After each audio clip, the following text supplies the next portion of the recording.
Student, এখন তোমাদের class 12 অর্থাৎ দ্বাদশ শ্রেণীর রাষ্ট্রবিজ্ঞানের ক্লাস আছে।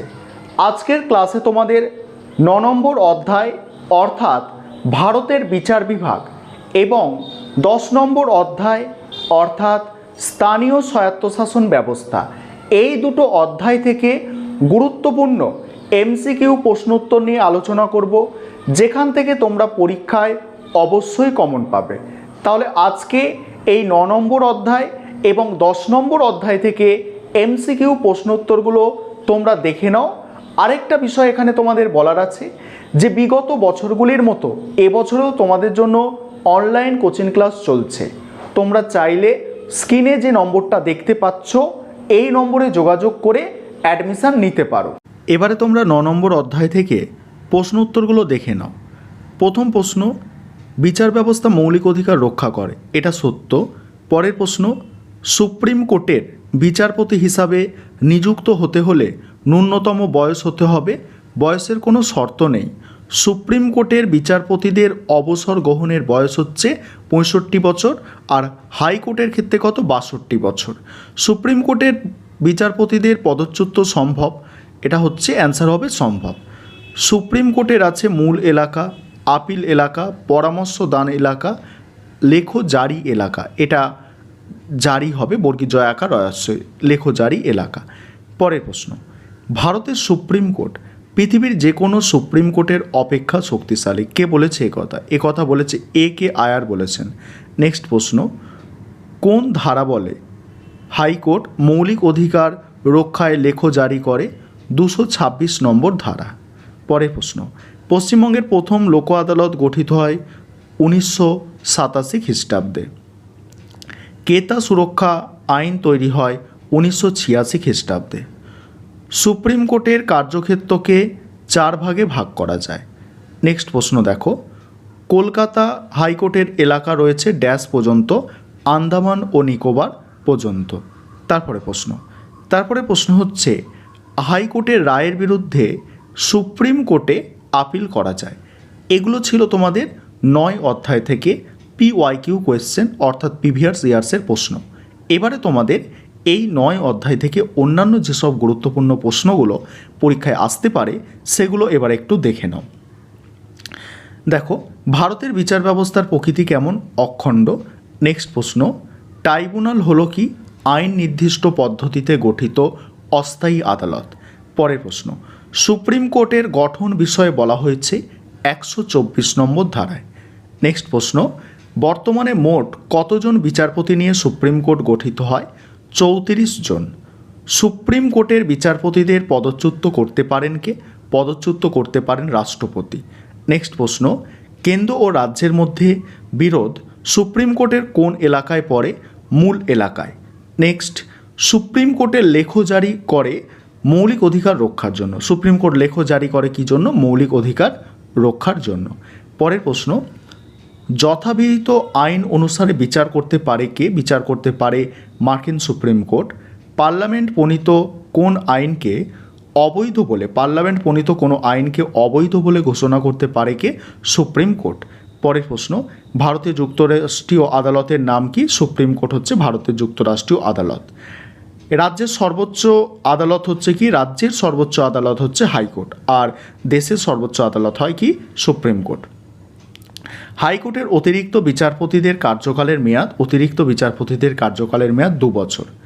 তারপরে, ভারতের অভিলেখ আদালত কোনটি, হাইকোর্ট ও সুপ্রিম কোর্ট। নেক্সট প্রশ্ন, বিচার বিভাগীয় পর্যালোচনার ক্ষমতা দেওয়া হয়েছে সুপ্রিম কোর্ট ও হাইকোর্টকে। পরের প্রশ্ন, জেলা দেওয়ানি আদালতের শীর্ষে কে রয়েছে, জেলা বিচারকের আদালত। তারপরে প্রশ্ন, দেওয়ানি মামলার ক্ষেত্রে সর্বনিম্ন আদালত কে, সর্বনিম্ন আদালত হচ্ছে ন্যায় পঞ্চায়েত। এবারে তোমাদের 10 নম্বর অধ্যায়টা দেখো। প্রথমে তোমাদের PYQ কোয়েশ্চেন আছে, তারপরে অন্যান্য গুরুত্বপূর্ণ প্রশ্নগুলো আছে। এখানে প্রথম প্রশ্ন কি আছে দেখো, পশ্চিমবঙ্গের পঞ্চায়েত আইন প্রণীত হয় 1973 খ্রিস্টাব্দে। তারপরে পশ্চিমবঙ্গের প্রথম পঞ্চায়েত নির্বাচন অনুষ্ঠিত হয় 1978 খ্রিস্টাব্দে। পশ্চিমবঙ্গের পঞ্চায়েত ব্যবস্থা 30 স্তর বিশিষ্ট। তারপরে গ্রাম পঞ্চায়েতের সদস্যদের কার্যকাল কতদিন, গ্রাম পঞ্চায়েতের সদস্যদের কার্যকাল হচ্ছে 5 বছর। গ্রাম পঞ্চায়েতের প্রথম সভা আহ্বান করেন কে? গ্রাম পঞ্চায়েতের প্রথম সভা আহ্বান করেন বিডিও। নেক্সট প্রশ্ন, ন্যায় পঞ্চায়েত দেওয়ানি ও ফৌজদারি মামলার বিচার করতে পারে। তারপরে প্রশ্ন, পঞ্চায়েত সমিতির সভা কে পরিচালনা করে? সভা পরিচালনা করে হচ্ছে সভাপতি। নেক্সট প্রশ্ন, জেলা পরিষদের কার্যনির্বাহী আধিকারিক কে? কার্যনির্বাহী আধিকারিক হচ্ছেন ডিএম অর্থাৎ ডিস্ট্রিক্ট ম্যাজিস্ট্রেট। নেক্সট, জেলা পরিষদের প্রশাসনিক প্রধানকে? এটাও হবে, অ্যান্সার হবে ডিএম। তারপরে ছোট শহরগুলির স্বায়ত্তশাসন পরিচালিত হয় পৌরসভার দ্বারা। তারপরে প্রশ্ন, পৌরসভার নির্বাচিত প্রতিনিধিদের বলা হয় কি? কাউন্সিলর বলা হয়। পশ্চিমবঙ্গের মোট পৌরসভার সংখ্যা কত? 125টা। কলকাতা কর্পোরেশনে ওয়ার্ড সংখ্যা কত? 144টা ওয়ার্ড আছে। তারপরে কলকাতা পৌর নিগমের নির্বাচিত সদস্যদের বলা হয় কি? নির্বাচিত সদস্যদের বলা হয় কাউন্সিলর। নেক্সট প্রশ্ন, কলকাতা মিউনিসিপ্যাল কর্পোরেশনের প্রশাসনিক প্রধান হলেন কে? প্রশাসনিক প্রধান হচ্ছেন মেয়র। তারপরে কলকাতা মিউনিসিপ্যাল কর্পোরেশনের মেয়র নির্বাচিত হন কত দিনের জন্য? 5 বছরের জন্য। কর্পোরেশনের আমলাতান্ত্রিক প্রধান হচ্ছেন কমিশনার। কলকাতা পৌর নিগমের আইন প্রণীত হয় 1980 খ্রিস্টাব্দে। ভারতে 30 স্তর বিশিষ্ট পঞ্চায়েত আইন পাস হয় কবে? 1973 খ্রিস্টাব্দে। প্রতিটি গ্রাম পঞ্চায়েত 5 থেকে 30 জন সদস্য নিয়ে গঠিত। পশ্চিমবঙ্গে ন্যায় পঞ্চায়েত প্রতিষ্ঠিত হয়, এখনও প্রতিষ্ঠিত হয়নি। পঞ্চায়েত ব্যবস্থা স্তর আছে, পঞ্চায়েত সমিতি আর কি কত নম্বর স্তর হচ্ছে? পঞ্চায়েত সমিতি 2য় স্তর। মহাকুমার শাসক হলেন কে? জেলা শাসক। তারপরে তপশিলি জাতি উপজাতির মহিলাদের জন্য 73তম সংবিধান সংশোধনীর মাধ্যমে আসন সংরক্ষণের ব্যবস্থা হয়েছে, সেটা 1992 খ্রিস্টাব্দে। তারপরে গ্রাম পঞ্চায়েতের সর্বাধিক সদস্য সংখ্যা হচ্ছে 30 জন আর সর্বনিম্ন 5 জন। তোমরা জানো গ্রাম পঞ্চায়েতের সদস্যদের পদচ্যুত করতে পারেন মহকুমা শাসক। তারপরে প্রশ্ন দেখো, তারপরে প্রশ্ন হচ্ছে পঞ্চায়েতের কটি সভায় পরপর উপস্থিত না থাকলে কোনো সদস্যের সদস্যপদ বাতিল হবে? 3টে সভায়।